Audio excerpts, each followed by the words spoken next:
desde niño, siempre tuve como la impresión de que cuando yo leía,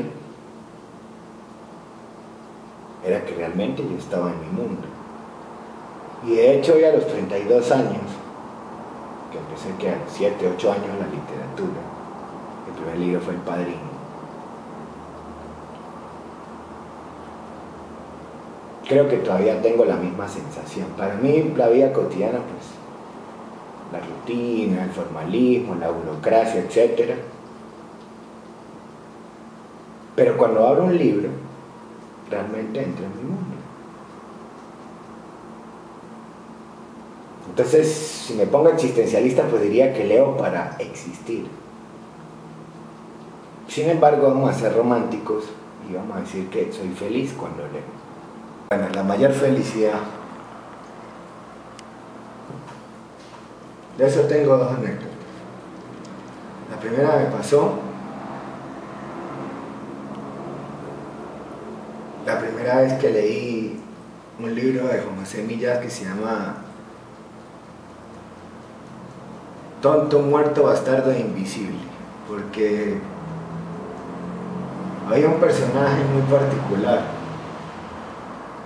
y era increíble que en la medida en que yo iba leyendo, pues era como si el personaje estuviese hablando de mi propia vida, que era precisamente un niño que cada vez que necesitaba ir a su mundo simplemente abría un libro y empezaba a aventurarse,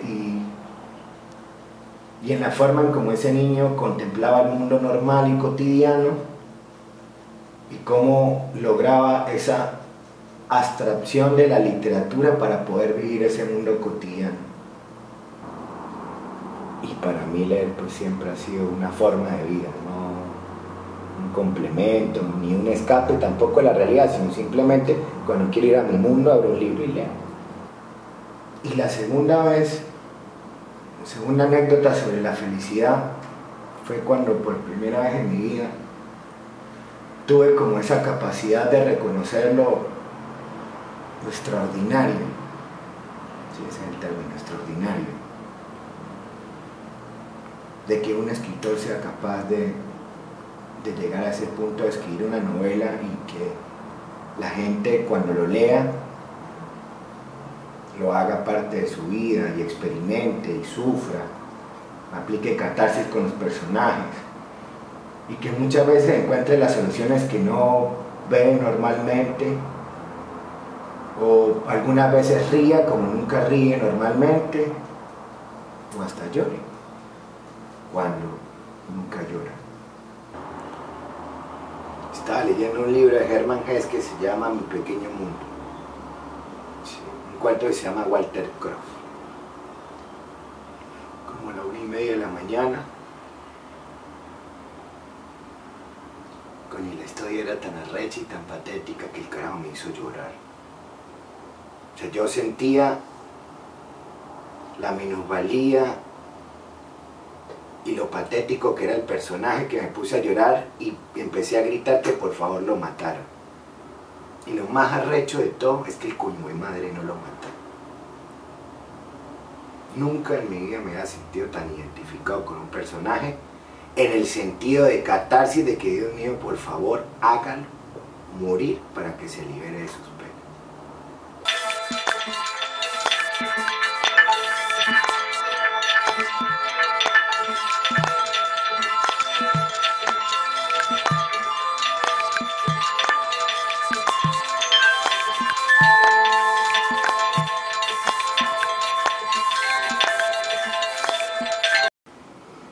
Por cuestiones económicas me tocó dar clase en un colegio de bachillerato. Y bueno, afortunadamente me tocó dar literatura.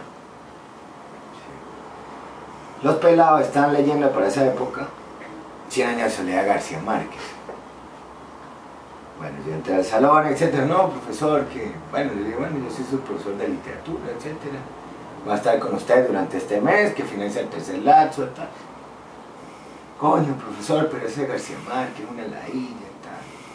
Dije, ustedes quieren leer cosas excéntricas. No, sí, profesor, tal. Entonces ese día hablamos de los articuentos, otra vez vuelvo a mi jazz, sí, otro reiterante de mi vida. Y les puse a leer un cuento de Juan José Millás, de un libro que se llama Cuerpo y Prótesis. Pasado el tiempo, yo ya me estaba grabando en la universidad, hacen el evento este famoso de, ¿cómo se dice?, de promocionar las carreras, etc. Y por desgracia afortunada de la vida, me eligieron para que yo fuese representante al stand de literatura. Entonces llegó un grupo de jóvenes. Entonces la primera pregunta que le hice es: ¿qué hacen ustedes aquí? No, que queremos estudiar literatura. Y eso no se hace. Uno debería estudiar literatura. Bueno, no, porque la literatura es muy hermosa y tal.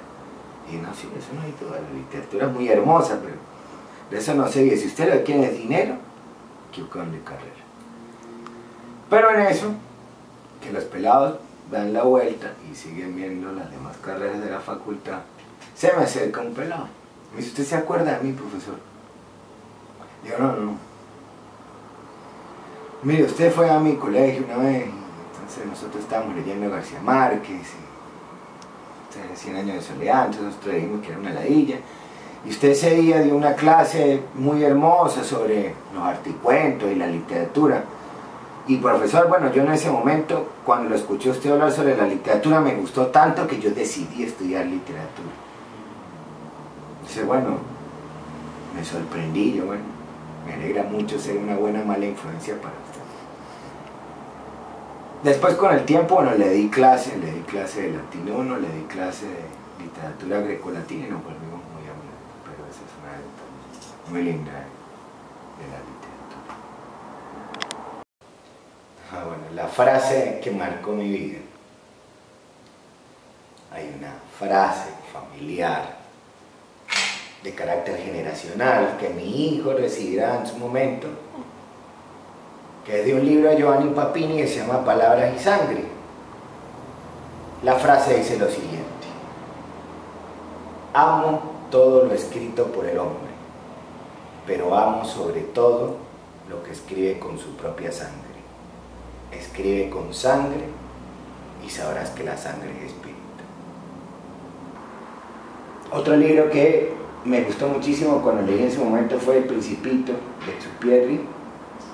Sin embargo, descubrí su verdadera belleza 20 años después, porque en la medida en que uno vuelve a leer, pues se da cuenta del valor que tiene el libro. Pero autores: Cortázar con sus Cronopios, no hay duda.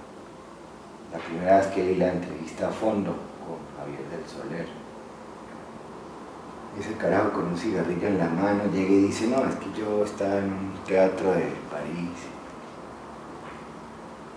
no tenía dinero para un café, entonces cuando fue el intermezzo me quedé adentro y de repente un poco de seres verdes llegaron así flotando hacia mí. Y dice: no, es que nosotros somos los Cronopios. Desde que yo oí eso, necesariamente compré el libro y empecé a profundizar, y bueno, conocí el mundo de los Cronopios, las famas y las esperanzas, y desde ahí empecé a clasificar el mundo en base a los Cronopios, las famas y las esperanzas. Otro autor que marcó mi vida fue Giovanni Papini, un libro extraordinario, muy difícil de conseguir. A veces se consigue en la librería usada, sobre todo en Caracas. Se llama Palabras y Sangre, que ya he citado. Un cuento en particular, creo que el último del libro, que se llama El castigador de sí mismo. O sea, me pareció extraordinario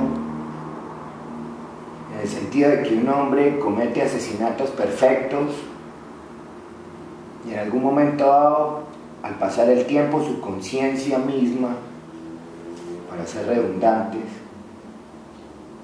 lo hizo castigarse a sí mismo. Entonces alquiló una torre en un campo y se encerró a sí mismo durante 25 años y le pagó a una persona para que le llevara comida todos los días, etc.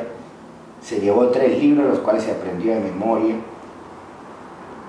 Pero lo más arrecho no era eso, sino cuando él salió de esa torre y entró de nuevo a la sociedad, por decirlo de alguna manera, se dio cuenta de que esa no existencia que él tenía en el momento en que cometía los asesinatos sencillamente se mantenía, porque para los ojos de la humanidad pues nunca existió, y que lo único que veía eran ojos que lo supervisaban y le cuestionaban la vida.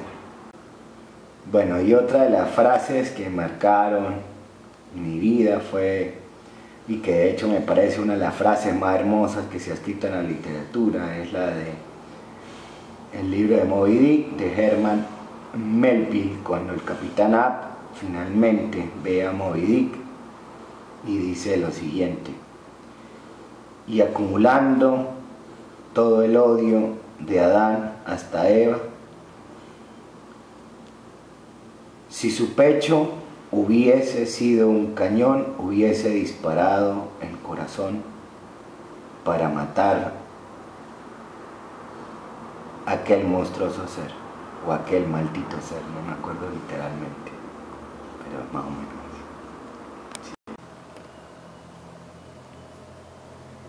Bueno, la relación de la literatura con la carrera. Sí, el chico dual. 2 anécdotas también. La primera, el primer día, cuando entré a la Facultad de Humanidades de la Universidad de los Andes, digamos que fue uno de los días más felices de mi vida. Lunes 7 de la mañana, pero entré despiadadamente a lenguaje y comunicación. Cuando esa profesora empezó a hablar, empezó una perturbación interna que decía: ¿qué hice con mi vida, Dios mío?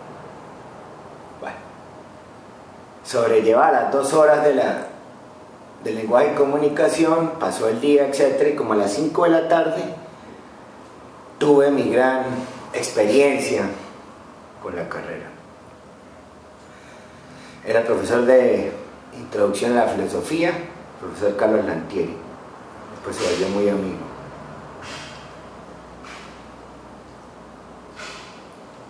Él llegó, se hizo pasar como uno más de nosotros, etc. De repente en su momento dijo: no, yo soy el profesor. Y todo el mundo quedó maravillado, etc. Y bueno, empezó a hablar de cosas platónicas que no voy a citar acá.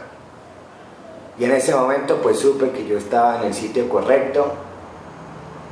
Y por supuesto cuando empecé a ver las materias de literatura, pues empezó la alucinación. Mi segunda carrera, que es Derecho, en la Universidad Católica. Hay que decir que la experiencia con la literatura ha sido poco agradable, en el sentido de que me sorprende que mucha gente de mi edad pues no lea. No sé por qué motivo suceda, pero no me parece como muy normal. Y de hecho me preocupa que en momentos como este, y como está el país, etc., pues la mente crea que David Chopra, Paulo Coelho, no sé, Spencer Johnson sea literatura. Sí.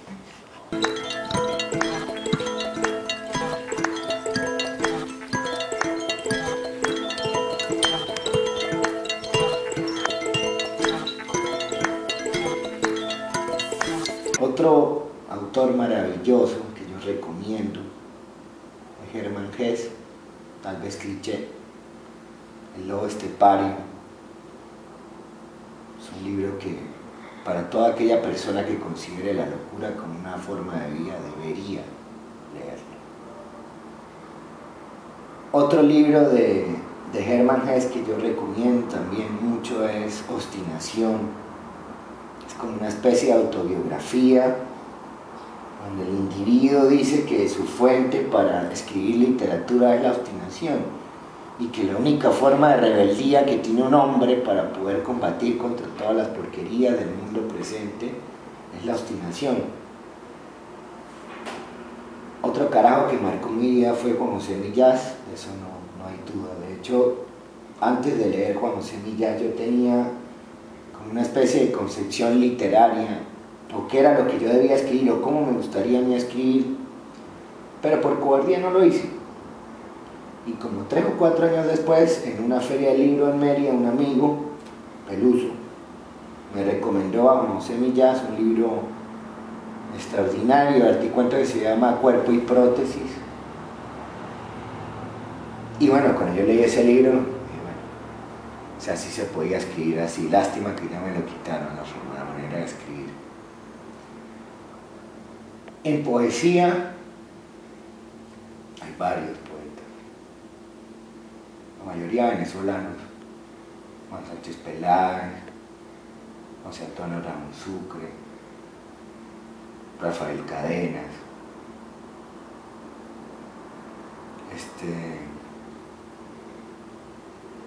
Armando Rojas Guardia. Un poema de él extraordinario que dice: la paz no, mas sí el reposo. Y un poema de José Antonio Ramos Sucre sobre el sótano, que es cuando él pide permiso a su familia, a su esposa, a sus hijos, y dice que él quiere escapar finalmente de la humanidad para no suicidarse, etc., y se mete en el sótano de su casa, y ya una vez adentro en el sótano termina el poema con una frase extraordinaria que dice: y el techo también tiene goteras.